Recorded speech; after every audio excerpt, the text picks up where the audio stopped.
교회 다니는 친구가 4명이 있는데 그 4친구가 서로 이야기를 하는 거예요. 그러다가 교회에서 성경 공부를 하게 됐어요. 성경 공부를 하다가 큰 은혜를 받게 됐는데 그 부분이 어디 야고보서 성경 공부였어요. 야고보서에 이런 말이 있거든요. 너희들의 죄를 서로 보아라. 그들이 4명이 다 죄인이었던 거예요. 그러니까 죄가 너무 많다 보니까 거기 큰 위로가 돼서 야, 우리 서로 이야기하면서 서로 이야기를 하면서 죄를 한번 고백해보자. 그래서 고백을 시작해요. 첫 번째 친구가 얘기를 해요. 나는 너희들이 볼 때 거룩해 보이지만 아직 담배를 못 끊었다. 그리고 얘기를 해요. 그때 친구들이 말해요. 어쩐지 너한테 이상한 냄새가 나더라. 근데 이해해. 용납할 거야. 괜찮아. 좋은 분위기였어요. 두 번째 친구가 얘기를 해요. 힘을 얻어서 얘기를 해요. 나는 사실 너희들이 볼 때 순수해 보이지만 내가 이성관계가 상당히 복잡하다. 지금 만나는 예인 말고 또 다른 사람을 만나고 있다. 그때 친구들이 당황했지만 성경에 고하라고 했으니 용납해 주는 거예요. 이해해. 괜찮아. 하나님께 기도하며 살자. 세 번째 친구가 얘기를 해요. 머뭇머뭇 거리다가 정말 큰 비밀인데 부끄럽지만 얘기할게. 그럼 얘기를 해요. 나는 도벽이 좀 있어. 그래서 얼마 전에 아무개 권사님 지갑에 좀 손을 대서 돈을 훔쳤다.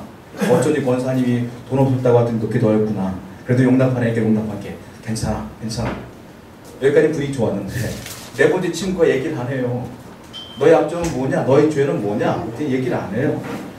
나중에 마지못해서 얘기를 해요. 뭐라고 말하냐면 내 약점은 다른 사람들의 약점이라든지 다른 사람들이 조금 부족한 죄라든지 그걸 내가 알게 되면 내 입술이 가만히 있지 못하고 소문을 내는 게 내 약점이다. 이렇게 얘기를 했어요. 근데 세 번째 친구들은 큰일 났어요. 이제 교회 소문 다 나게 생겼어요. 여러분, 네 번째 친구의 죄는 그 사람의 약점이 아니에요. 사실. 모든 하나님을 떠나 있는 모든 사람들의 약점이 바로 거예요. 심지어 하나님을 믿는 사람들에게도 이 약점이 있어요. 그러니까 한마디로 말하면 뭐냐면 죄 아래에 있는 하나님을 믿으나 안 믿으나 인간들은 원래부터 죄인이기 때문에 이 죄가 다 있어요. 그러니까 교회마다 말 때문에 문제가 많이 되잖아요. 왜 그런 줄 아세요? 믿는 자나 안 믿는 자나 다 그 약점이에요. 약점인데 그 약점 있는 사람들을 모아놓으니까 수근수근거리고 맨날 비방하고 그러는 거예요. 그러니까 모든 사람들은 여기에 자유할 수가 없어요. 제가 이 얘기를 왜 시작하냐? 오늘 2장 1절부터 16절까지 읽은 그 말씀이 전부 다 그런 내용이에요. 사실. 참 재밌어요. 사람들은 다른 사람 얘기할 때 참 묘한 쾌감이 있어요. 칭찬 말고 욕할 때. 그 사람의 약점을 얘기할 때 그렇게 재밌잖아요. 이게 중독성이 있어서 계속 얘기하다 꼬리에 꼬리를 물고 계속 얘기하게 돼요. 그 왜 그런 줄 아세요? 모든 인간들이 다 그래요. 죄인이기 때문에 다 그래요. 나만 문제가 있는 게 아니라 다 그래요. 그래서 사도 바울은 그 문제에 대한 얘기를 하는 거예요. 엄밀히 따지면 사도 바울이 뭐라고 말하냐면 지금 이 얘기를 하는데 사실 남의 얘기하고 판단하고 이런 것들이 흉악한 얼굴로 하고 있는 사람이 별로 없어요. 다 거룩해 보이고 다 양복 입고 있고 그런 분들이 남 얘기하고 판단하는 경우가 많다는 말이에요. 즉 이 대상은 사도 바울이 말한 이 대상은 누구를 향해 얘기하는 거냐면 유대인들에게 얘기하는 거예요. 이방인들에게 얘기하는 게 아니라 유대인들에게 얘기하는 거예요. 다른 말로 말하면 지금으로 말하면 그리스도인들에게 얘기하는 거예요. 너희들은 그러면 안 된다라고 말하는 거예요. 지난주에 살펴봤어요. 로마서 1장 18절부터 32절까지를 봤는데 거기에 1장 18절부터 32절까지의 대상은 누구냐? 이방인들이에요. 로마서는 뭐라고 말했냐면 이방인들 너희들은 회개해야 된다 이렇게 얘기해요. 왜냐? 너희들은 불의로 진리를 막고 있잖아. 그게 무슨 말이냐? 하나님이 이미 자연을 통하여 하나님의 계신 증거들을 가르쳐줬음에도 불구하고 내 마음속에 그걸 막는다 이거예요. 불의로. 하나님을 안 믿는다는 거예요. 그러니까 너희들은 큰일 났다. 그 죄가 나타나지 않느냐? 그 죄가 뭐냐? 불경건이다. 불의다. 그러면서 제가 설명했던 것처럼 그랬더니 하나님 대신에 우상을 섬기게 되었고 그 불의가 뭐예요? 살인, 뭐 음란, 뭐 수근수근, 비방 쭉 나타났잖아요. 그런데 문제가 있어요. 이 얘기를 했더니 사도 바울이 그렇게 1장을 시작했더니 유대인들이 박수를 치는 거예요. 맞다. 이방인들 저 봐라 죄인들이다. 어떻게 하나님을 안 믿냐. 어떻게 저런 죄를 질 수가 있느냐. 그렇지. 똑같아. 나쁜 녀석들이야. 이렇게 얘기를 하고 있는데 사도 바울이 갑자기 2장에 넘어오면서 이방인들의 죄를 쭉 얘기하다가 갑자기 시선을 유대인에게 확 돌려요. 그게 2장부터 시작되는 거예요. 돌리면서 말할 게 뭐라고 말하냐면 그런데 말이야 너희들도 똑같아 이 말이에요. 그게 2장 1절부터 시작되는 말씀. 너희들이 뭐라고 이 사람들을 판단하니? 너희들이 뭐라고 이 사람들을 욕하는 거야? 내가 볼 때 똑같아 라고 바울이 얘기하는 장면이 나오는 거다. 그들이 왜 판단하고 잘못을 하게 되느냐면 그들은 완벽하다고 생각했기 때문에 그래요. 유대인들은 완벽해요. 하나님 믿어요. 11조 해요. 경건해요. 매일매일 기도해요. 그러니까 난 완벽하다고 생각했던 거예요. 그러니까 이방인들을 보고 아이고 큰일 났어 라고 했는데 사도 바울이 아니라는 거예요. 너희들 똑같다는 거예요. 너희들 그럴 만한 자격이 없다는 거. 왜? 여러분, 누구를 판단한다는 건 완벽한 자 아니면 판단할 수가 없는 거예요. 이 세상에 완벽한 자가 누가 있어요? 사람은 없어요. 사람은 다 똑같아요. 누가 완벽해? 하나님 외에는 없는 거예요. 그러니까 사도 바울이 말하는 건 판단하실 유일한 분은 하나님뿐이 없는데 너희들이 판단하고 있으니 너희들도 문제구나. 이 얘기를 좀 하고 있다는 겁니다. 자, 오늘 본문은요 조금 어려워요. 왜냐하면 하나님이 판단하는 기준이 있어요. 그러니까 유대인들이 그 기준을 몰라. 그 기준을 모르니까 아이고 저 사람 하나님 안 믿는구나. 아, 저 사람 욕하네. 이런 것으로 판단한다는 거예요. 하나님의 기준을 명확히 알면 너희들도 함부로 판단할 수 없을 거야 라고 바울이 말하는데 이게 기준이 쭉 연결돼서 금방 찾기 쉬운데 이게 연결되지 않아요. 뜨문뜨문 나타나. 몇 가지가 나타나냐면 세 가지가 나타나요. 하나님이 사람을 판단하는데 기준이 나와요. 그렇기 때문에 사람들은 다 죄인이다 얘기하는데 첫 번째 하나님의 판단 기준이 나와요. 그게 어딨냐? 먼저 1절을 먼저 읽어볼게요. 본문 1절입니다. 한번 읽어보겠습니다. 시작. 그러므로 남을 판단하는 사람아 남을 판단하는 것으로 네가 너를 정죄하비니 판단하는 네가 같은 일을 행함이니라. 1절부터 딱 시작하는 거예요. 그러므로 남을 판단하는 사람은 누구예요? 유대인이에요. 너희도 똑같다 이거예요. 그런데 하나님은 사람을 판단하는 기준이 너희들과 같지 않다라고 말하는 게 2절입니다. 자, 2절 보세요. 시작. 이런 일을 행하는 자에게 하나님의 심판이 진리대로 되는 줄 우리가 아노라. 첫 번째 조건이 나와요. 뭐냐? 하나님의 판단의 첫 번째 조건, 진리대로 심판한다. 하나님은 그냥 기분이 좋아서 넌 괜찮아, 넌 아니야 이게 아니라 기준이 있어요. 심판을 하시는데, 판단을 하시는데 진리대로 하신다. 진리가 뭡니까? 여러분들이 잘못하는 것 중에 하나가 진리 그러면 거짓말의 반대, 거짓의 반대가 진리잖아요. 이걸 그렇게 해석하면 해석이 안 돼요. 여기서 말하는 진리는 그 뜻이 아니에요. 크레모라고 하는 신학자가 이걸 정확히 해석했는데 뭐라고 해석했냐면 나타난 현상의 기초가 되는 저변의 실체, 이게 진리다. 좀 어려운 말인데 쉽게 설명하면 이거예요. 이 사람이 나타나는 현상이 있어, 이 사람의 모습이. 그런데 그 모습이 아니라 그 모습이 나타날 때까지 숨겨져 있는 기초가 되는 실체가 있다 이거예요. 그 실체를 하나님 보신다. 그래, 이 사람이 겉으로 볼 때 껄렁껄렁해 보여. 아, 껄렁껄렁하네. 저렇게 하면 안 되는데 이걸 보신다는 게 아니에요. 하나님은 뭘 보냐? 그 사람이 숨겨져 있는 그 밑에 깔려있는 실체를 보신다는 거. 이게 진리다. 그러니까 유대인 너희들은 사람들의 겉모습만 보고 판단하니 문제가 있다. 하나님은 그런 분이 아니야. 하나님은 진리로 판단하시는 거예요. 이렇게 얘기하는 거예요. 그러니까 이방인들과 유대인들을 비교를 해보면 달라요. 왜 다르냐? 유대인들은 우상 숭배하지 않습니다. 하나님만 믿어요. 그런데 이방인들은 하나님을 안 믿으니까 우상 숭배해요. 겉으로 드러나는 건 그들의 우상을 섬기는 거예요. 그러니까 문제가 있죠. 그러나 하나님 그거 안 본다는 거예요. 그 밑에 걸 본다. 속의 걸 본다. 그리고 그들은 살인을 저지르는 것들에 대한 그렇게 죄가 크지가 않아요. 근데 유대인들은 살인하는 게 큰 죄예요. 그러니까 사람을 안 죽여요. 유대인들은. 또 하나, 유대인들은 간음하지 않아요. 왜? 간음하면 돌맞아 죽었거든요. 사형이야. 근데 이방 사람들은 성적으로 문란해. 그러니까 이들이 찌릿하는 거예요. 그거 어떻게 하면 좋니? 우리는 깨끗한데 너 더럽구나. 이렇게 판단하는 거예요. 근데 중요한 건 뭐냐면 하나님께서는 그 나타나는 현상을 보는 게 아니라 그 저변의 실체를 보시기 때문에 예수님이 그랬어요. 살인하지 말아라. 그런데 뭐라고 말했냐면 형제를 미워하는 것도 살인이다 그랬어요. 그게 왠지 아세요?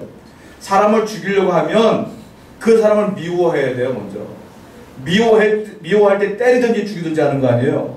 그러니까 예수님은 미워하는 것 자체가 살인으로 가는, 폭력으로 가는 단계이기 때문에 그것도 난 안 된다 이거. 그러니까 유대인들은 살인하지 않아요. 살인하지는 않지만 형제를 미워해. 미워하니까 너 똑같다 이거예요. 자, 그들은 간음하지 않아요. 간음하면 죽으니까. 근데 음욕은 살아있는 모든 사람이 다 있는 거예요. 없는 사람이 없는 거예요. 이건 기본이기 때문에. 음욕은 다 있어. 그러니까 성경에 뭐라고 말하냐면 너희들의 속에 있는 저변에 실제는 음욕이 있는데 겉으로만 안 드러나는 것뿐이 똑같다 이거예요. 그러니까 가늠하지 않아도 똑같으니 판단할 이유가 뭐가 있겠니? 똑같다. 자, 1절 다시 한번 읽어볼게요. 1절입니다. 시작. 그러므로 남을 판단하는 사람아, 누구를 막론하고 네가 핑계하지 못할 것은 남을 판단하는 것으로 네가 너를 정죄함이니 판단하는 네가 같은 일을 행함이니라. 그렇습니다. 그러므로 우리는 누구를 판단하고 욕할 자격이 없어요. 다 죄인이에요. 다 죄인이기 때문에 서로 용납하고 이해하고 살아가는 것, 그것이 사도 바울이 원하는 하나님의 뜻이에요. 기억하시기 바랍니다. 두 번째 하나님 판단 기준이 나와요. 무엇이겠습니까? 6절입니다. 6절 한번 읽어보겠습니다. 시작. 하나님께서 각 사람에게 그 행한 대로 보응하시되, 두 번째 심판의 기준은 뭐냐면 행한 대로 보응한다. 행한 대로 심판하실 것이다. 당연한 거예요.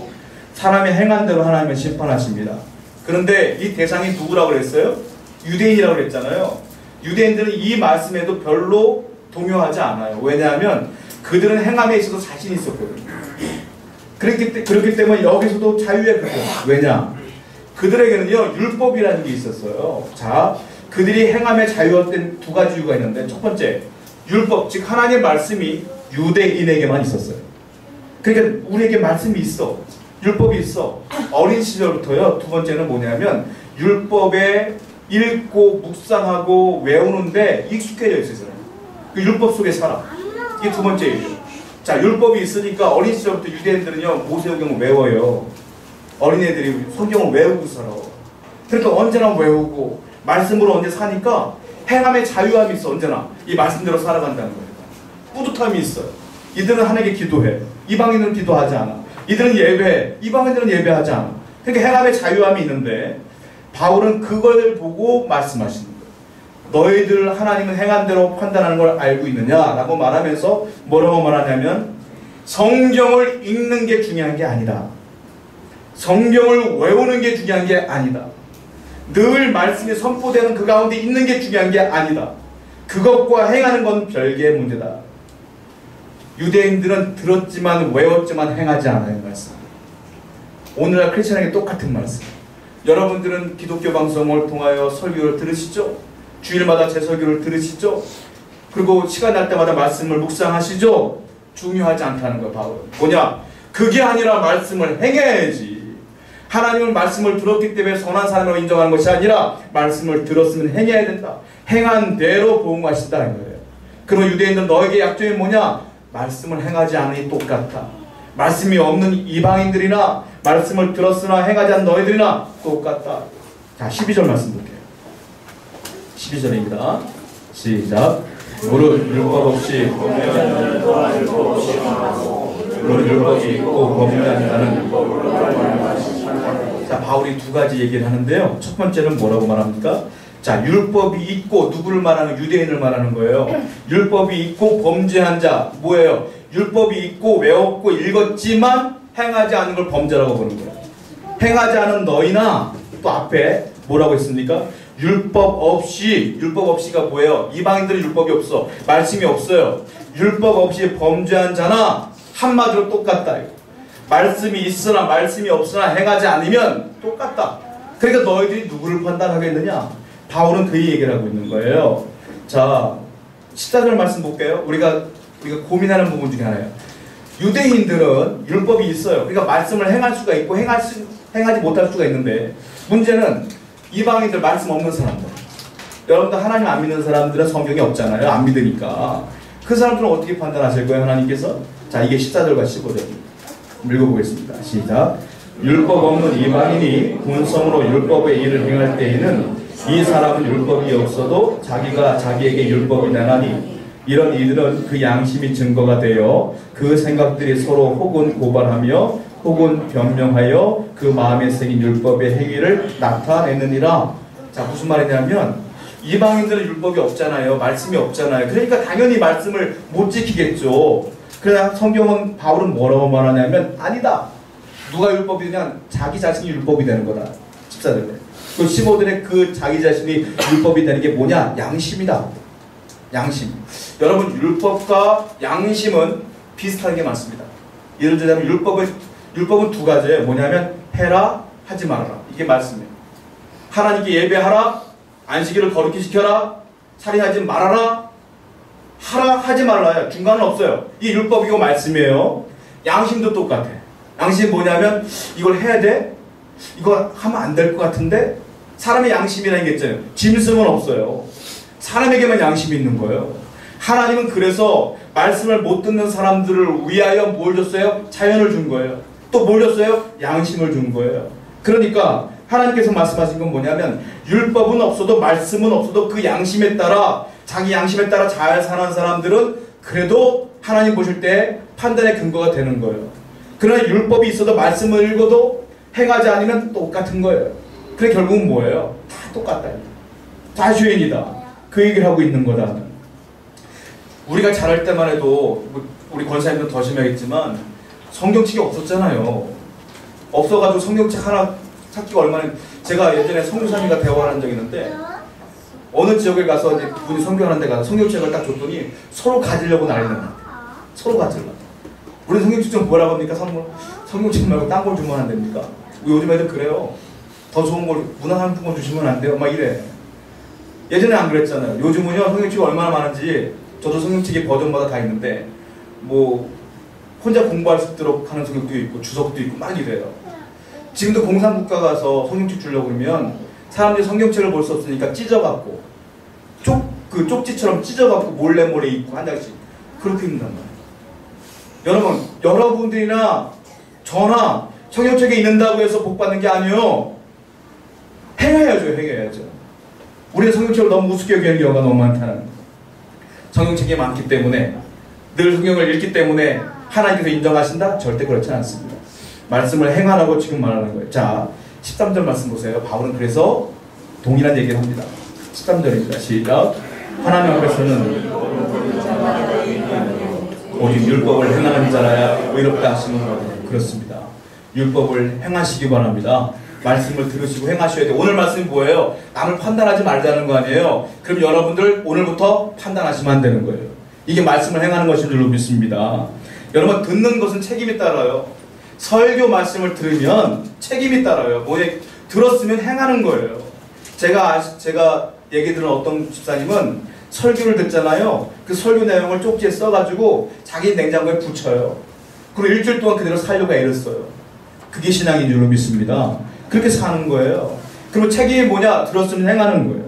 지금 사도 바울은 유대인들에게 그 얘기를 하고 있는 겁니다. 자, 그러면 이렇게 얘기할 수가 있어요. 율법 얘기를 지금 하니까. 아니 그러면 율법을 행한다고 하면 구원도 율법을 행함으로 얻습니까? 라고 비약해서 말씀할 때가 있어요. 제가 그런 취지로 얘기하고 있으니까. 제가 답부터 말씀드릴게요. 율법을 행하면 구원 받습니다. 이단 아닙니까? 예수 믿어야지 구원 받는다며요. 물론 예수 믿어야지 구원 받는 게 정답이죠.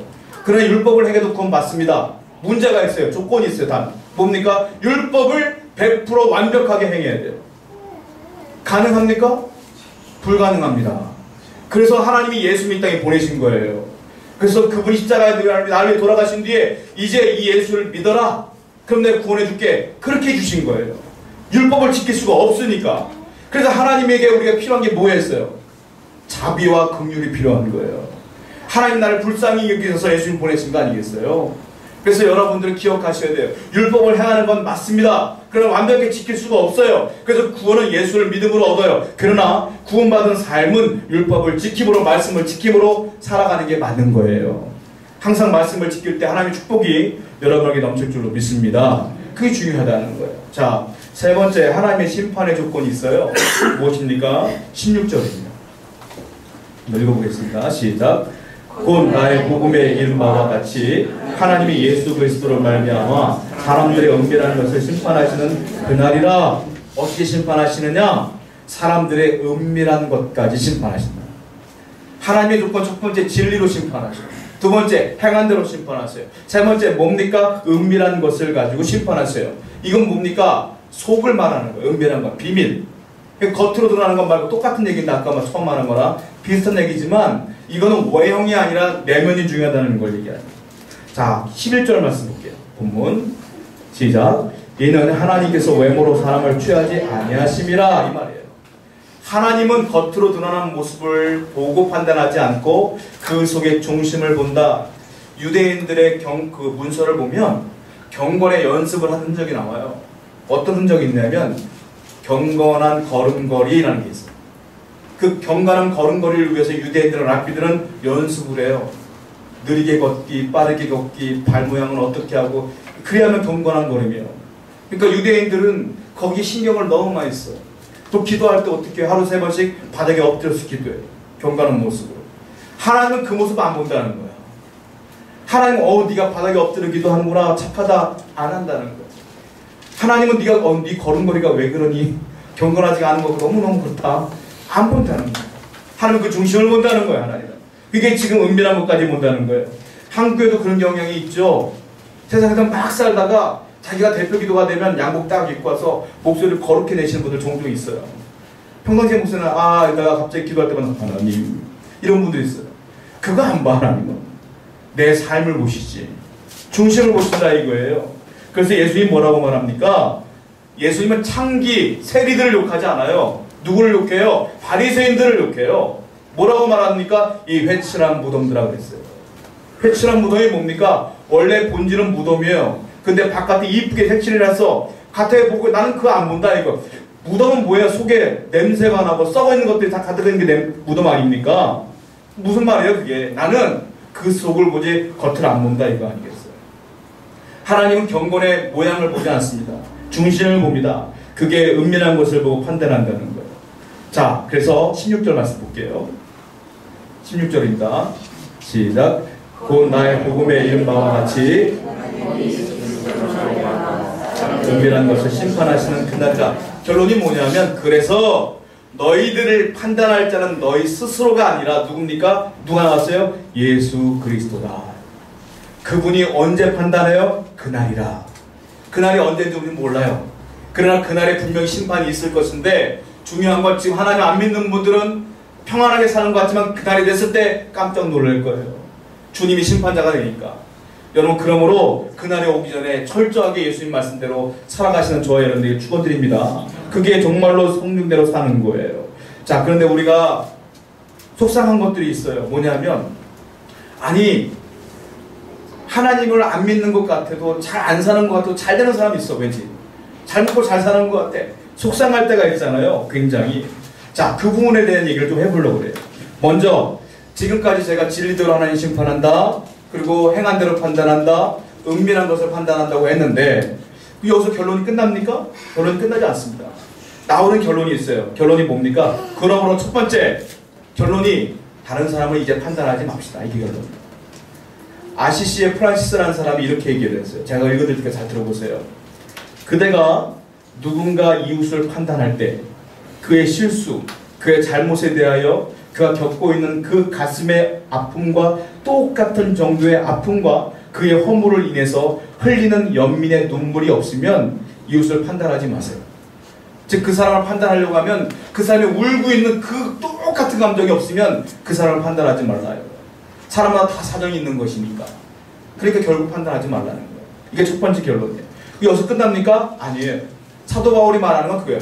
남을 판단하지 말라는 거 끝나는 것이 아니라, 그러므로 남을 판단하지 말고 누구를 판단할 것이냐? 너 자신을 판단하라. 여러분 스스로 판단할 것이에요. 나는 깨끗한 사람이냐? 나는 완벽한 사람이냐? 그렇지 않죠? 똑같거든요. 그러면 자연스럽게 나오는 결론이 있어요. 뭔 줄 아세요? 그러므로 나는 매일매일 회개하는구나. 매일매일 겸손해야 되는구나. 이게 나오는 결론이에요. 여러분, 그러므로 항상 하나님 앞에 겸손해야 될 줄로 믿습니다. 그래서 아까 제가 서두에 말씀드린 것처럼, 그렇다면 하나님 안 믿는 것 같고 죄를 짓는 것 같은데 왜 잘 살까? 고민이 있잖아요. 자, 본문으로 올게요. 4절입니다. 4절입니다. 시작. 인자하심이 너를 인도하여 그 인자하심과 용납하심과 길 참으심이 풍성함을 멸시하느냐? 왜 그럴까요? 여기 정답이 나와 있어요. 4절에 보면 하나님은 길이 참으신다. 그리고 그분은 풍성하신 분이다. 왜 멸시하느냐? 무슨 말입니까? 왜 그분은 심판하지 않는다고 하나님께 묻냐 이거예요. 왜 하나님이 사랑이 많으시고 길이 참으시는 것을 멸시하느냐? 놔둬라 이거예요.